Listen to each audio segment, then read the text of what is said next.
Meus irmãos, boa tarde. Que Jesus nos acolha nas suas vibrações de amor, para que todos nós aqui presentes, encarnados e desencarnados, possamos colaborar para que essa reunião tenha um bom resultado na nossa vida, né? Porque essa é a função da doutrina espírita, o nosso esclarecimento, na medida em que nós possamos tornar esse esclarecimento vivenciado, né? Qualificando, né, o nosso modo de viver. Essa é a grande proposta do Espiritismo. Nós saudamos também os internautas que nos assistem. Bom, nós vamos falar sobre Kardec e a ciência espírita. Nós sabemos que a doutrina é dividida em três condições importantes, né? Ciência, filosofia e moral ou religião, né? Kardec não coloca ciência, filosofia e religião. Ele coloca ciência, filosofia e moral. Aqui no Brasil é que se coloca muito no lugar de moral, religião. Obviamente que a religião, o objetivo maior dela é nos tornar pessoas melhores, né? E a gente vai tratar da ciência espírita, que, no meu entendimento, é muito importante, em especial para aqueles que querem conhecer ou praticar a mediunidade, né? Bom, na Revista Espírita, nós vamos trazer alguns textos de Kardec aqui, como textos preliminares, né, nos preparando para o tema, nos mostrando quem é Kardec, principalmente nesse que vem aqui agora, está na Revista Espírita de julho de 1859. Ele disse: dizer que espíritos levianos jamais deslizaram entre nós para encobrirmos qualquer ponto vulnerável de nossa parte seria uma presunção de perfeição. Os espíritos superiores chegaram mesmo a permiti-lo, a fim de experimentarem a nossa perspicácia e o nosso zelo na pesquisa da verdade. Quer dizer, a gente observa por isso aqui uma mente, um homem, de uma humildade muito grande, né? Porque enquanto a gente assiste no nosso meio, no nosso movimento espírita, humano, muitos companheiros, né, devido à posição que ocupam no movimento, e por isso eles acham que eles não são passíveis de serem envolvidos por espíritos inferiores, enquanto isso, o codificador do Espiritismo, Kardec, diz isso aqui: dizer que espíritos levianos jamais deslizaram entre nós para encobrirmos qualquer ponto vulnerável de nós seria uma presunção de perfeição. E ele diz que os espíritos superiores até permitiram essa chegada junto a ele dos espíritos infelizes e inferiores, a fim dele ser experimentado, né, na questão da perspicácia e no zelo da pesquisa da verdade. A gente já está vendo aqui que, para nós, trabalhadores espíritas, é muito importante essa questão da perspicácia, né, na prática da doutrina espírita, na prática do espiritismo, na direção de uma casa espírita, a perspicácia e o zelo na pesquisa da verdade. Porque ele não tinha uma verdade que ele estava buscando comprovar.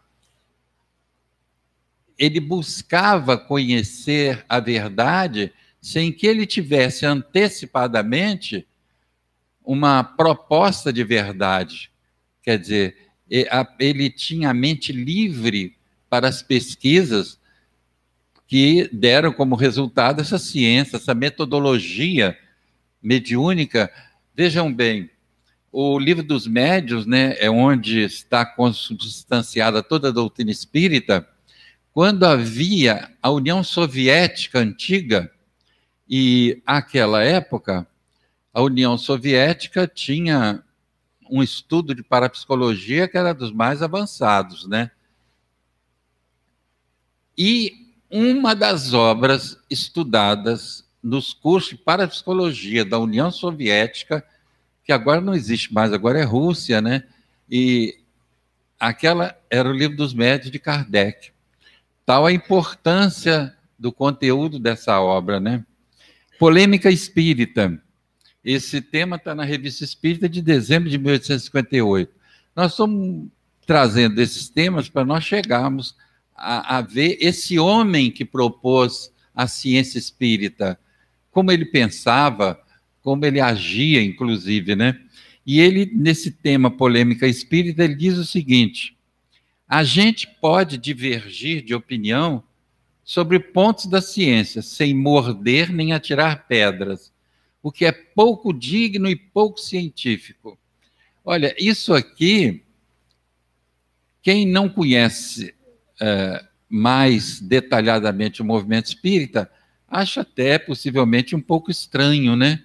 Mas olha, polêmicas espíritas já houve entre companheiros discutindo de tal sorte que dessas polêmicas surgiram inimizades, surgiram dificuldades grandes para o movimento espírita. Àquela ocasião de Kardec e aqui no Brasil também. Há polêmicas complicadas ocorridas no nosso meio cujos resultados nem é bom falar. Então ele diz aqui, a gente pode divergir de opinião sem ser inimigo um do outro, né? Sem se morder nem atirar pedras. Diz ele, podemos pensar de modo diverso sem diminuirmos a estima recíproca. Quer dizer, a gente pensa diferente, mas a amizade, o companheirismo, a relação de amizade, a relação de fraternidade, de solidariedade, ela permanece, né? Ela não acaba. A gente pode até pensar de modo diferente, mas isso não infere, não está dizendo que a gente o outro é inimigo nosso, né? Isso deveria ocorrer em todo o campo, né? No campo do futebol, né? No campo da política, né? O companheiro pensa diferente da gente, tem o direito até de pensar, mas nem por isso ele é inimigo nosso.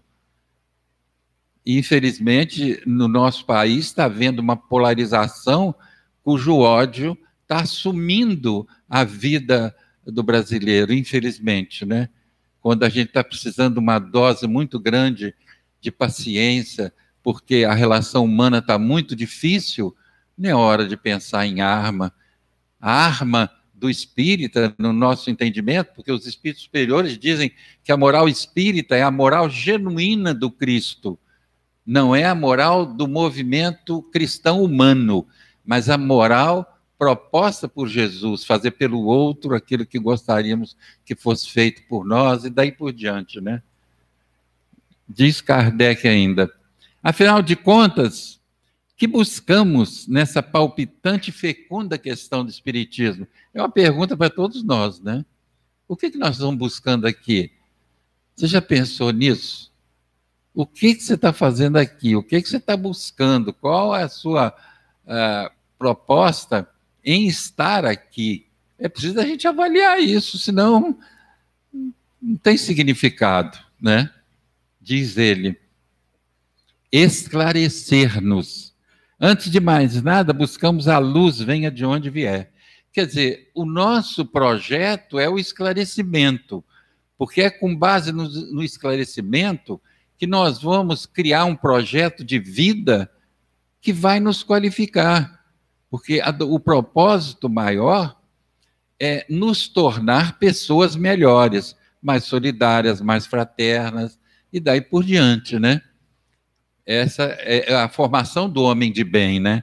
Um homem cuja ética e as propostas morais não se restringe ao comportamento na casa espírita, mas a ética está dentro de casa, da família, no ambiente profissional, no ambiente social, né? Quer dizer, o espírita tem que, esse esclarecimento o leva, né, a ser um bom cidadão, porque não existe um bom espírita que não seja antes um bom cidadão. Porque primeiro nós somos cidadãos, mais tarde é que escolhemos ser espíritas ou não, ou escolhemos outra religião que mais atenda aos nossos interesses e às nossas necessidades, né? Diz ele ainda, e se externamos nossa maneira de ver, não se trata de uma opinião pessoal que pretendamos impor aos outros. Entregamos-la à discussão, estamos dispostos a renunciá-la, desde que nos demonstrem que nos achamos em erro.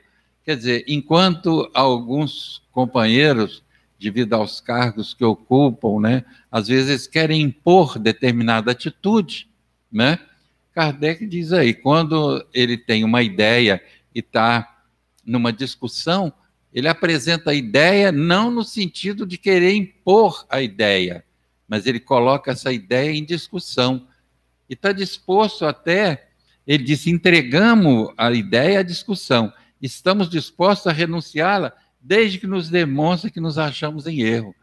Quer dizer, então ele está ali para discutir, ele não está ali de forma personalista numa discussão que trate de problemas da doutrina ou do movimento espírita, ele não está ali por uma forma personalista, ele está ali para levar conclusões e decisões que vão colaborar com o desenvolvimento da doutrina espírita e com o desenvolvimento sadio da casa espírita, do movimento espírita, o movimento humano. Porque existe uma coisa chamada doutrina espírita, cuja base está toda na obra de Allan Kardec, e existe o movimento espírita, que é aquilo que nós, seres encarnados, estamos fazendo da doutrina, né?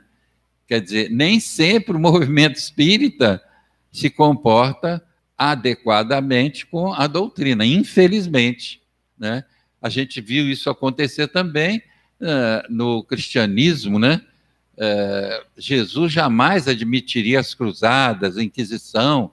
Então, o que os homens fizeram em nome de Jesus, necessariamente não é o que Jesus propôs, né?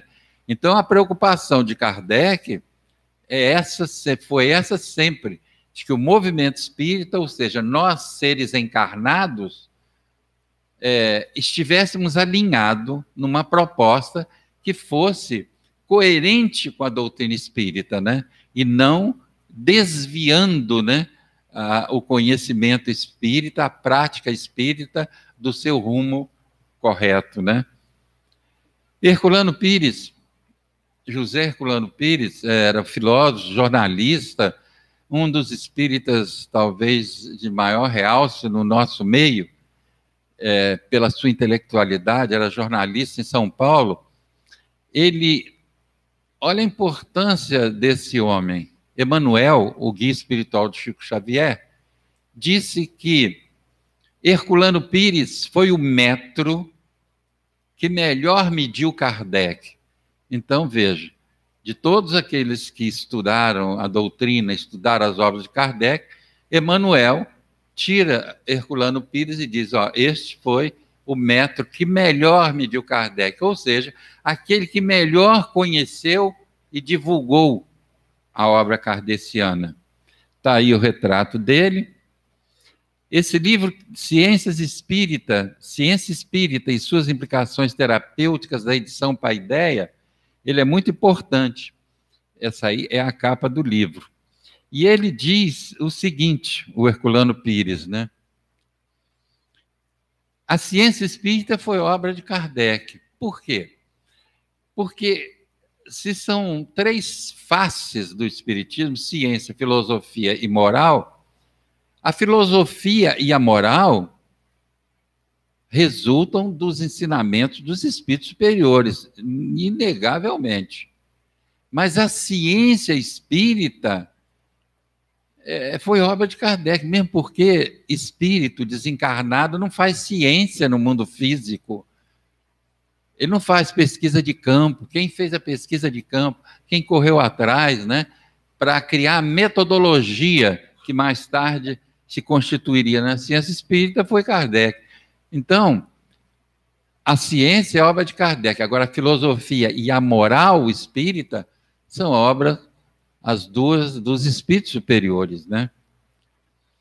Kardec fundou, diz o Herculano, a Sociedade Parisiense de Estudos Espíritas como entidade científica e não religiosa.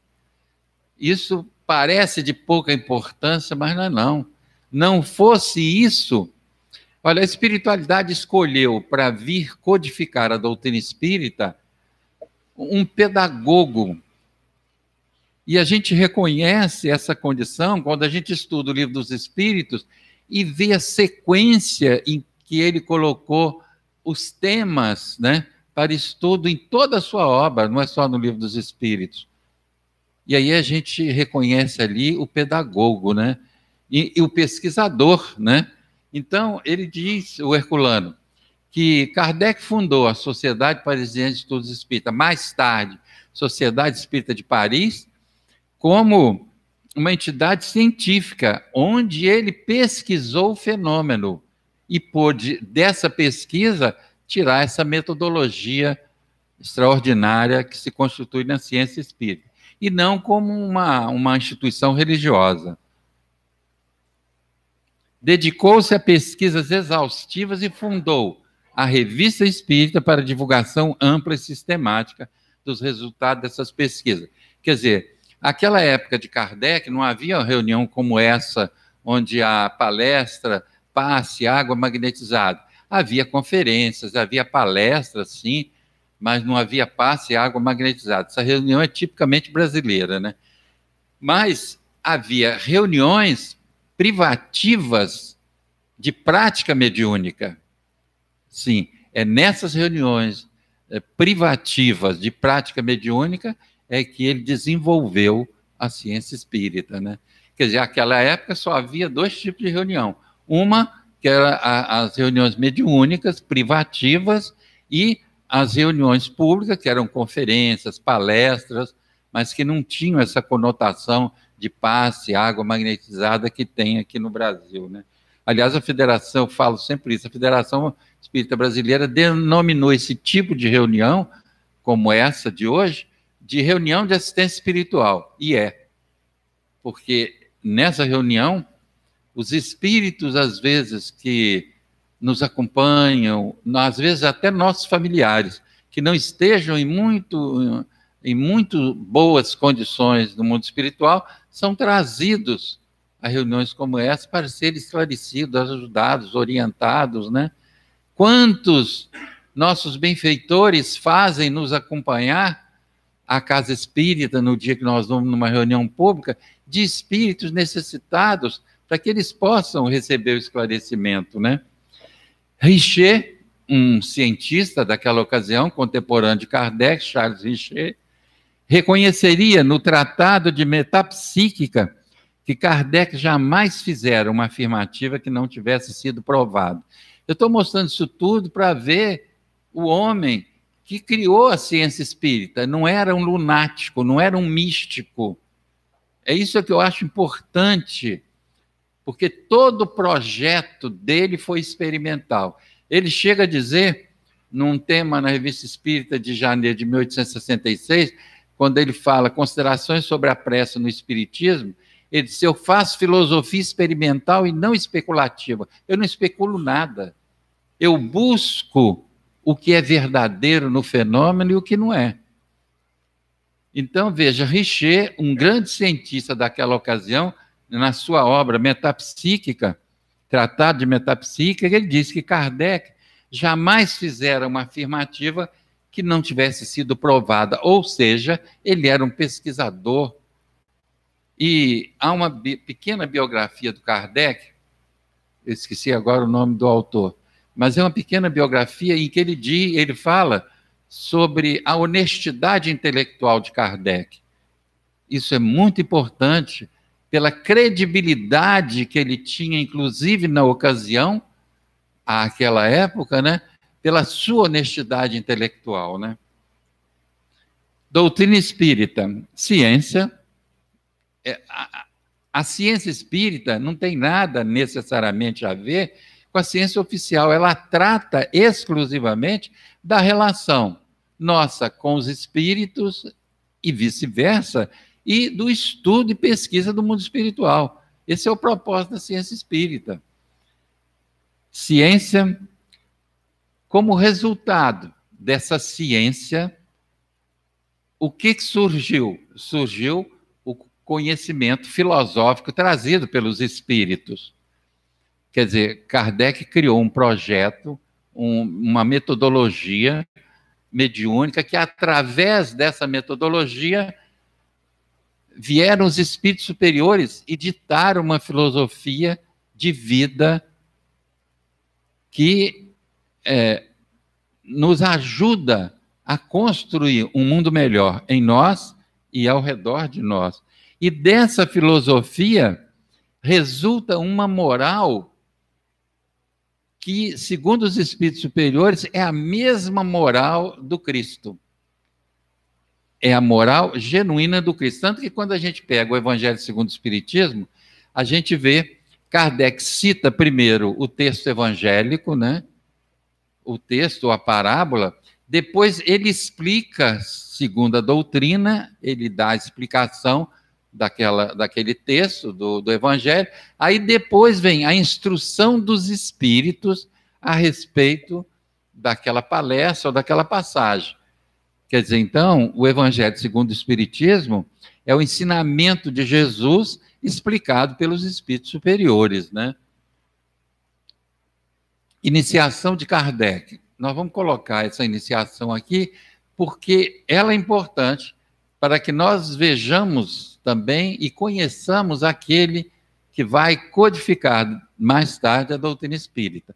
Como eu disse, o mundo espiritual, quer dizer, quando houve a reunião no mundo espiritual para indicar o Hippolyte Léon Denisard Rivail, né, o Kardec, para vir codificar o espiritismo, essa escolha foi a mais bem feita. Dizem alguns que se Kardec tivesse falhado, Leon Denis é que assumiria a direção da coisa. Mas Kardec, graças a Deus, não falhou, e Leon Denis é um grande colaborador da doutrina espírita. Um dos maiores pensadores espíritas daquela ocasião, né, daquela época. Então, em 1854, o professor Rivail, né, através do amigo Fortier, ouve falar pela primeira vez das mesas girantes, e assim se pronuncia. Quer dizer, Kardec era magnetizador, conhecia o magnetismo, tinha estudado o magnetismo, e ele tinha dois amigos magnetizadores, mas eram pessoas muito chegadas a eles. Era o Fortier e o Carlotti. O Fortier chega para ele em 1854 e fala com ele sobre as mesas girantes, né? As mesas, aquele fenômeno que nos salões de Paris, né, aconteciam naquela época, as mesas, reuniam-se os médios numa reunião privativa e, sob a influência dos espíritos, as mesas se moviam sem que ninguém pusesse a mão e, com o tempo, passaram até a responder a questões, né? As mesas se levantavam, se dirigiam para determinada pessoa, né?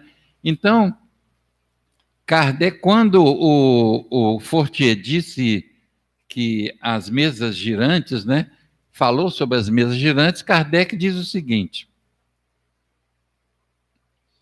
é com efeito singular, Fortier, mas isso não me parece rigorosamente impossível. O fluido magnético, espécie de eletricidade, pode muito bem atuar sobre os corpos inertes e fazê-los mover.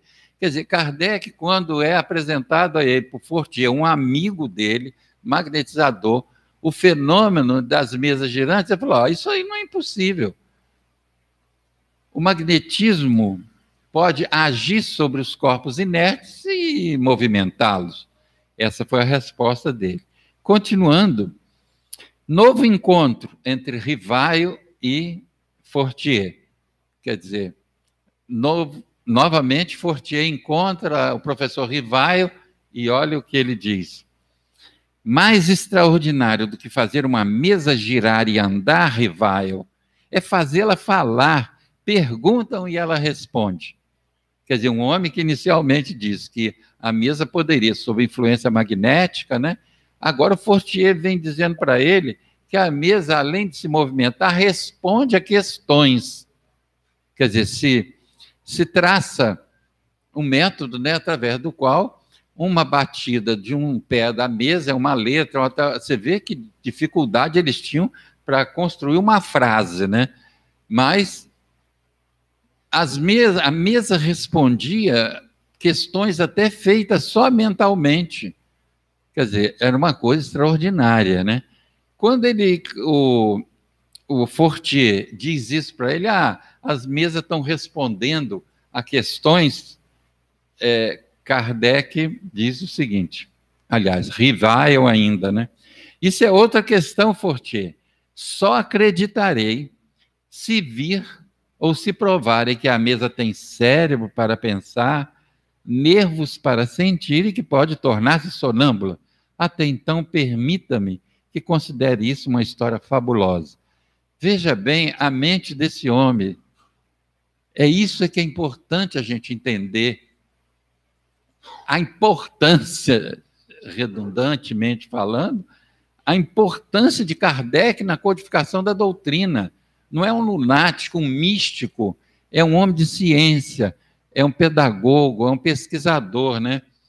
Quer dizer, quando o Fortier diz que a mesa estão respondendo a pergunta, ele diz, só acreditarei se vir ou se me provarem que a mesa tem cérebro para pensar, nervos para sentir e que pode tornar-se sonâmbulo. Até então, permita-me que considere uma história fabulosa. É esse homem com essa mente totalmente isenta de factoides religiosos, né? O que foi bom, isenta disso é que vai pesquisar o fenômeno, né? Em princípios de 1855, o professor Rivail ouve do amigo Carlotti, aí é o outro amigo magnetizador que ele tinha, informações sobre os fenômenos, e o Carlotti, diz tratar-se da comunicação dos espíritos, o que aumenta as dúvidas do professor sobre a veracidade dos fatos. Quer dizer, Carlotti, o próprio Kardec fala, Carlotti era de família italiana e ele era empolgado, né? Então, o Kardec chega a dizer que, quando o Carlotti disse isso para ele reconhecendo a empolgação, a emotividade exacerbada do Carlotti, aí é que ele não acreditou mesmo, né? Ficou pior até a situação, porque veio falar em espírito com ele. Até então, ele estava falando em magnetismo, ele estava falando em experiência que não envolvesse nada de sobrenatural. E Carlotti disse para ele, o que aumentou as dúvidas do professor sobre a veracidade daqueles fatos, né? Em maio de 1855, o professor Rivail é convidado para assistir a experiência na casa da senhora Plenemaison. Lá ele assiste pela primeira vez o fenômeno das mesas girantes, em condições tais que não permitiriam dúvida. Vê ensaios imperfeitos de escrita mediúnica em uma ardose e conclui. Vejam bem que ele foi para lá, ele foi como pesquisador, ele foi para ver, inclusive, se pegava alguma fraude na coisa, né? Porque primeiro o Fortier chega e fala nas mesas girantes, depois na mesa falante, e depois vem o Carlotti dizendo que é espíritos, no que ele não acreditou, aí ele foi convidado, foi a primeira vez que ele assiste o fenômeno, né? Foi na casa da Madame Plenemaison. E ele foi ali como pesquisador, e ele conclui, depois de ter visto toda a reunião, a conclusão que ele chega.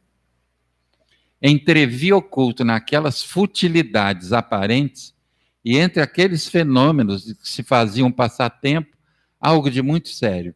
Talvez a revelação de uma nova lei que fiz o propósito de descobrir. Quer dizer, ele não saiu dali soltando fogos, os espíritos, nada disso. Embora os espíritos tivessem deixado mensagem e tudo, houve até pequena manifestação de psicografia na ardósia, né?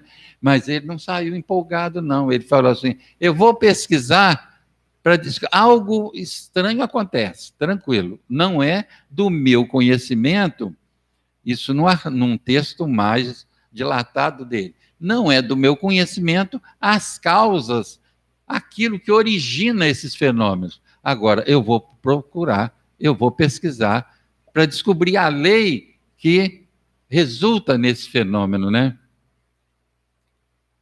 Em outra ocasião, na casa da senhora Pleine-Maison, o professor conhece a família Baudin. A convite, passa a frequentar as sessões na residência do senhor Baudin, com a participação da senhorita Julie e Caroline Baudin, como médios. São dele essas palavras. Bom, ele então está na casa da Madame Pleine-Maison, e ele é convidado, conhece o senhor Baudin, é convidado, porque o senhor Baudin realizava na sua casa reuniões espíritas, né?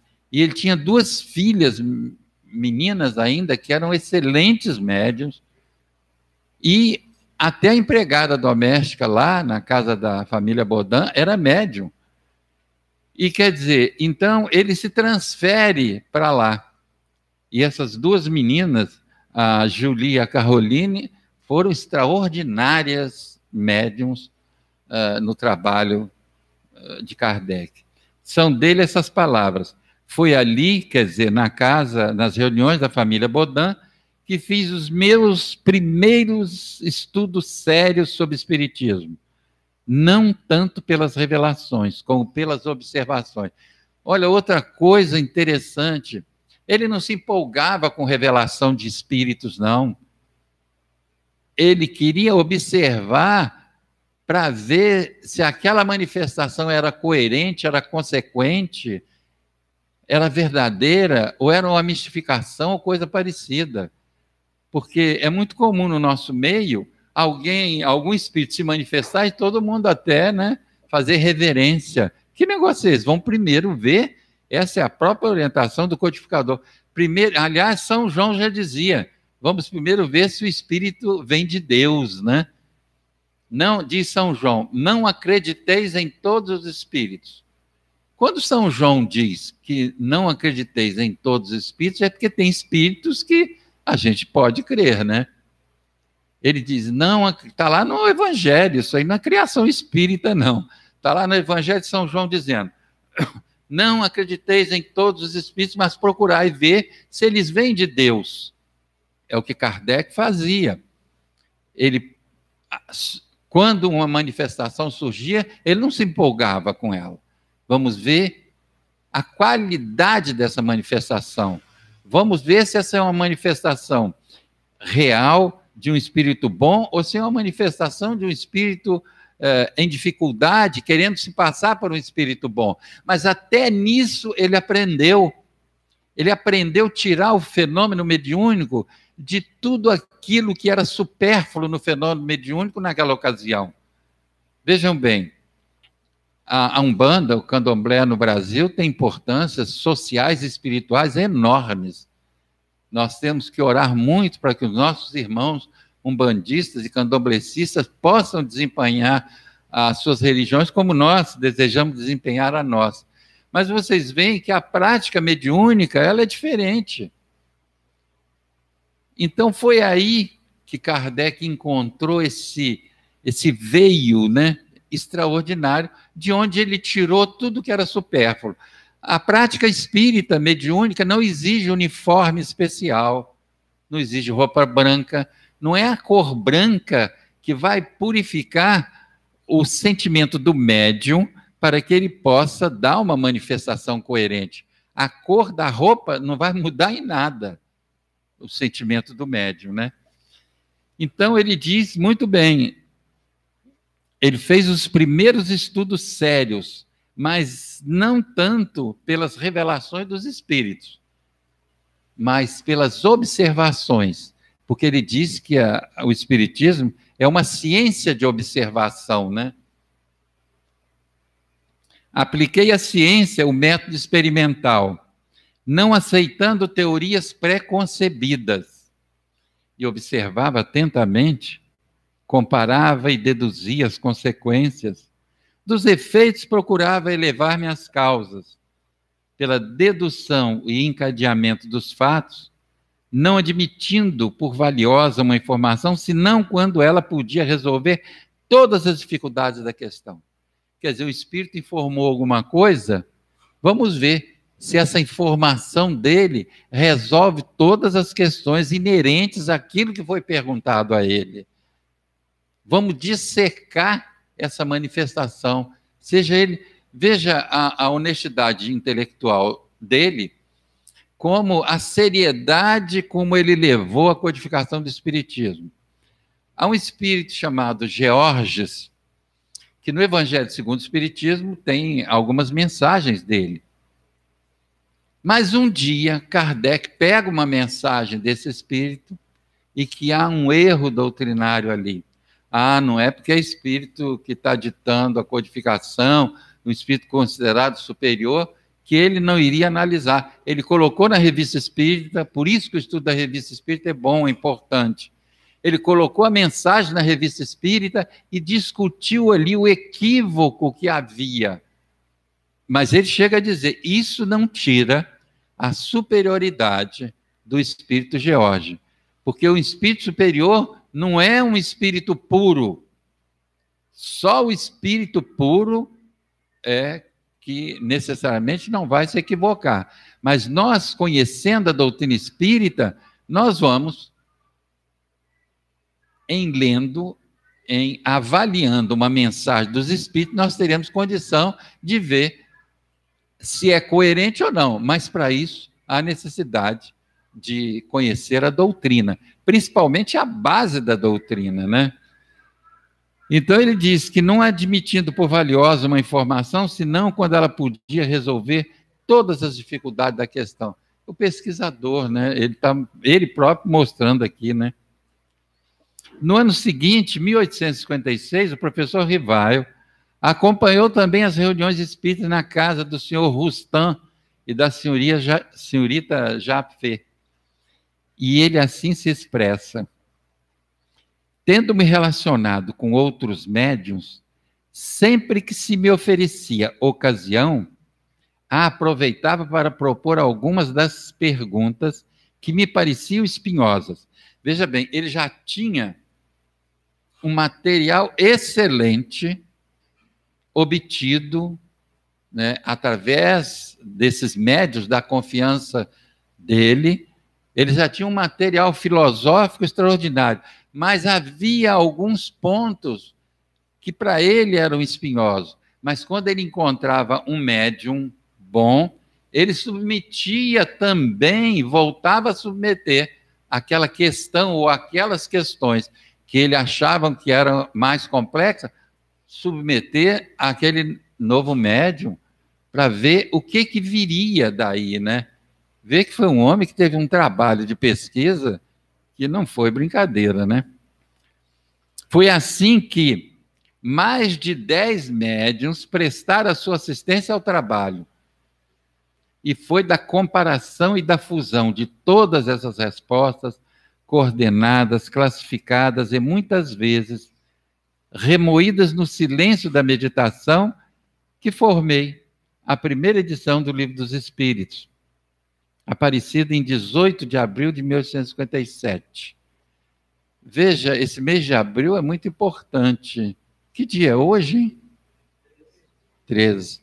18 de abril de 1857, surgem no mundo coisas importantes, como o Livro dos Espíritos, Allan Kardec, que antigamente, até então, era o professor Rivaio, Hippolyte Léon Denisard Rivaio. Ele usa o pseudônimo de Allan Kardec para lançar as obras espíritas. Quer dizer, em 18 de abril de 1857 surge o Livro dos Espíritos, e surgem 3 vocábulos que Kardec cria a partir do lançamento dos Espíritos. Até então não havia espiritismo, espírita e espiritista. Essas 3 palavras não existiam. Foram criadas por Allan Kardec para determinar a doutrina que estava surgindo e seus adeptos.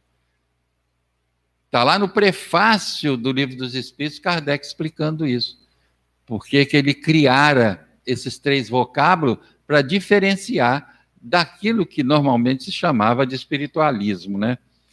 Então, surge, 18 de abril de 1857, surge Allan Kardec, que é o pseudônimo, que ele ficara sabendo, justamente na casa daquela família segunda do senhor, esqueci agora o nome, ele ficou sabendo que ele, numa encarnação anterior, entre os druidas, ele foi um chefe druida com o nome de Allan Kardec.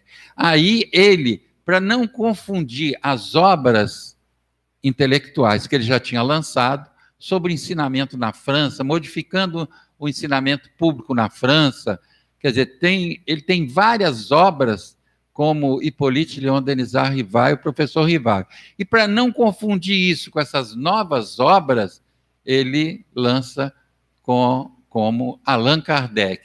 Ele assume o pseudônimo, que é o nome que ele tivera numa encarnação anterior, que foi informação que ele obteve na reunião através do espírito Zéfiro. O espírito Zéfiro, na reunião da casa da família Baudin, o espírito Zéfiro informou que ele, numa encarnação anterior, foi um chefe druida e que ele, Zéfiro, esteve com ele nessa encarnação. Então ele usou esse nome, Allan Kardec, para assinar as obras espíritas, inclusive para diferenciar essas novas obras daquelas que era produto dele, né? Intelectuais, no caso, né? Controle universal do ensino dos espíritos. Isso aqui foi uma grande perda do movimento espírita brasileiro.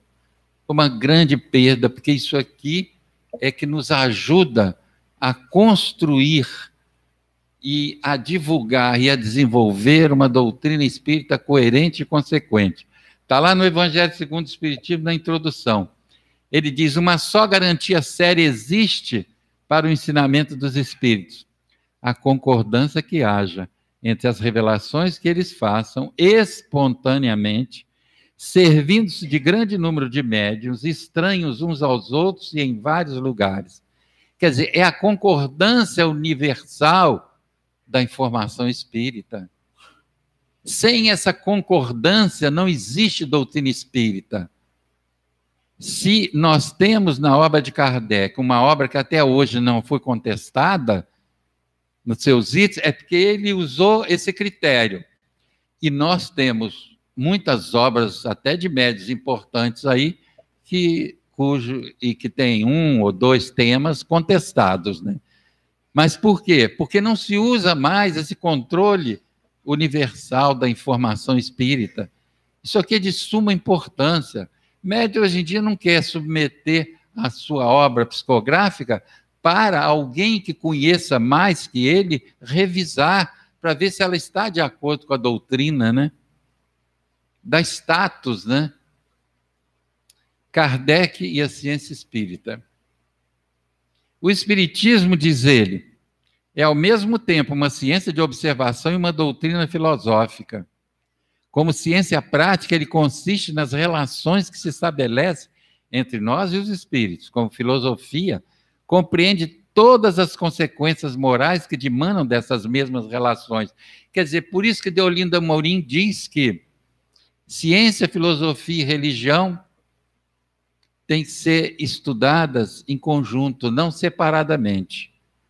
Por quê? Foi da ciência, da metodologia científica criada por Kardec para a construção do fenômeno mediúnico que surgiu uma filosofia coerente, e dessa filosofia coerente surgiu uma moral consequente. Mas tudo isso surgiu de uma proposição científica que Kardec desenvolveu através da pesquisa e no lidar com a prática mediúnica, né, na ocasião.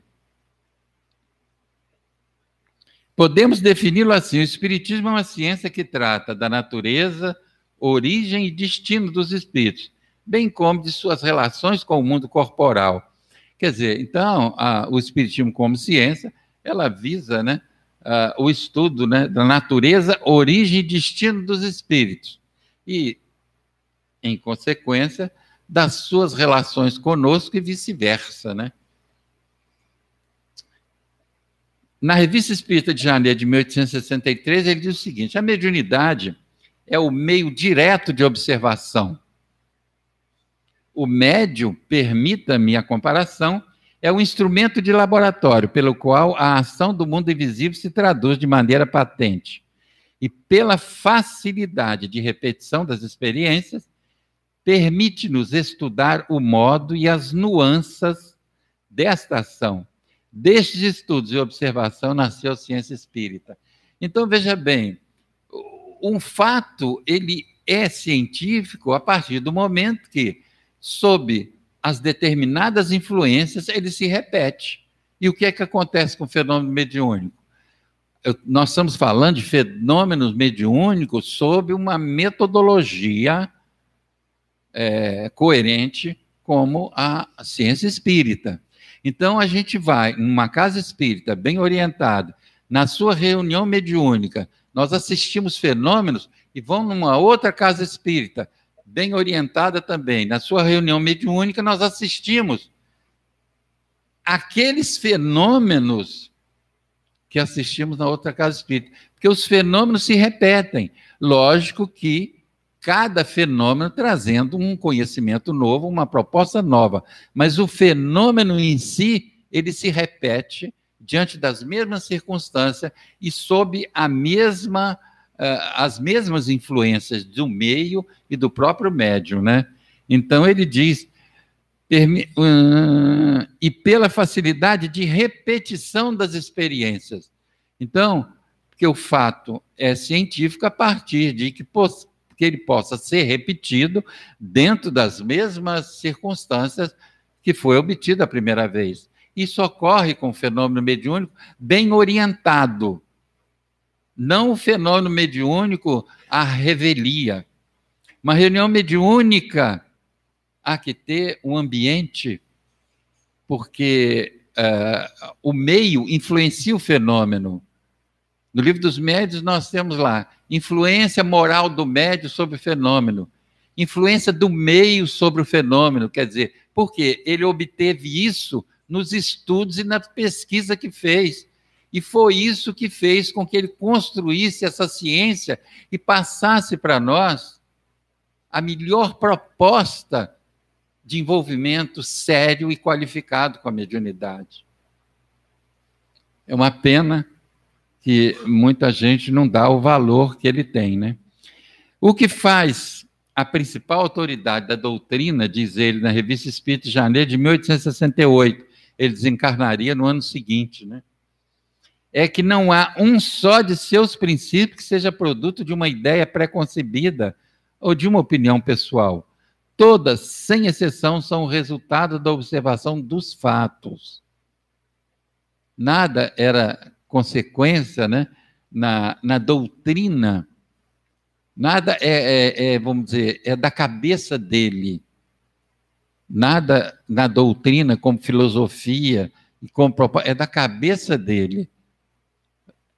Orientação dos espíritos, mas essas orientações passaram pelo crivo da universalidade da informação, né? Então ele continua dizendo, todos, sem exceção, são o resultado da observação dos fatos. Só pelos fatos é que o Espiritismo chegou a conhecer a situação e as atribuições dos espíritos, assim como as leis, ou melhor, uma parte das leis que regem as suas relações com o mundo visível. Isso é um ponto capital. Continuando a apoiar-nos na observação, fazemos filosofia experimental e não especulativa. Quer dizer, o que ele fazia era filosofia experimental. Essa filosofia não surgia da especulação filosófica dele. Essa filosofia surgia dos experimentos, surgiam dos fatos mediúnicos produzidos pelos médiuns, e depois essa ideia filosófica era confrontada com a informação de outros espíritos para ver se aquela ideia estava dentro desse padrão doutrinário ou não, porque se não tivesse, descartava. É preferível descartar 10 verdades do que aceitar uma mentira, né? E assim a gente termina esse tema, lembrando a importância que é o estudo da doutrina espírita para aqueles que querem praticar a mediunidade, nem se fala. Mas o estudo da doutrina, na sua parte filosófica, nos ajuda a viver melhor, nos consola. Porque se a doutrina é o consolador prometido, como falam os espíritos superiores, é porque nos esclarece. O consolo que a doutrina traz para nós é o esclarecimento. Olha, diante de um sofrimento, de uma dor, de uma prova, de uma expiação aqui na Terra, procura no conhecimento filosófico e moral da doutrina que a gente vai encontrar força para superar aquele momento de dificuldade. Lógico que vai depender de um esforço nosso. Jesus não prometeu nada de graça. Batei, diz ele, e abre-se-vos-á. Buscai e achareis, né? Nós é que temos que buscar. Nós é que temos que bater na porta do conhecimento. Proposta do próprio Cristo. E que seja o seu falar, sim, sim, não, não. O que excede disso, disse ele, procede do maligno. Então, meus irmãos, é preciso que a gente conheça os princípios dessa doutrina, que na hora do sofrimento, da dor e da dificuldade, garanto a vocês, aquele que está vivenciando esse conhecimento no seu dia a dia, quando chega o sofrimento, a dor e a dificuldade, essa vivência que ele já está construindo garante para ele mais facilidade para passar pelo sofrimento e pela dor mais forte. Porque nós estamos num planeta de expiações e provas, já em trânsito para uma futura condição de regeneração, mas ainda a nossa humanidade está em grandes dificuldades. E a gente vai encontrar solução e orientação tranquilamente na proposta filosófica dessa doutrina que, como eu disse, se consola é porque nos esclarece e orienta. Muito obrigado, tenham um bom final de semana e que Jesus nos oriente a todos a caminhada. Muito obrigado.